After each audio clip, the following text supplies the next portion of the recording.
CM Rekha Gupta और अमित शाह के बीच हुई बैठक करीब 1.5 घंटे तक गृह मंत्रालय में चली। बैठक में यमुना पुनर्जीवीकरण के मुद्दे पर बड़ी चर्चा हुई है। यमुना को स्वच्छ बनाने के लिए बड़ी रणनीति बनाई जाएगी। केंद्र सरकार की निगरानी में यह अभियान चलेगा। वाटर लॉगिंग की समस्या से निपटने के लिए भी विशेष रणनीति बनाई जाएगी।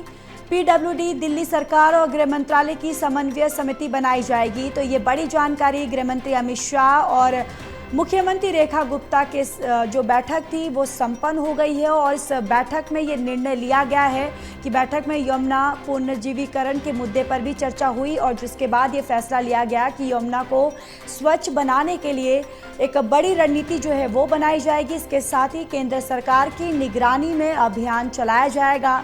वाटर लॉगिंग की समस्या जो लगातार दिल्ली वासियों को झेलनी पड़ती है और इसको भी लेकर, इस समस्या को भी लेकर निपटने के लिए रणनीति जो है एक विशेष रणनीति बनाई जाएगी। पीडब्ल्यूडी, दिल्ली सरकार और गृह मंत्रालय की समन्वय समिति बनाई जाएगी। और इसी खबर पर ज़्यादा जानकारी के साथ असिस्टेंट एडिटर ललित नारायण कांडपाल हमारे साथ जुड़ चुके हैं। ललित, इस पूरे मीटिंग में और क्या कुछ निर्णय लिया गया?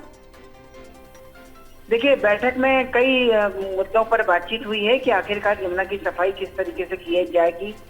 अब वो भले ही आपका एसटीपी बनाने पर हो, सीवर ट्रीटमेंट प्लांट बनाने का फॉर्मूला हो, या फिर जो नाले गिरते हैं उनका किस तरीके से निदान किया जाएगा।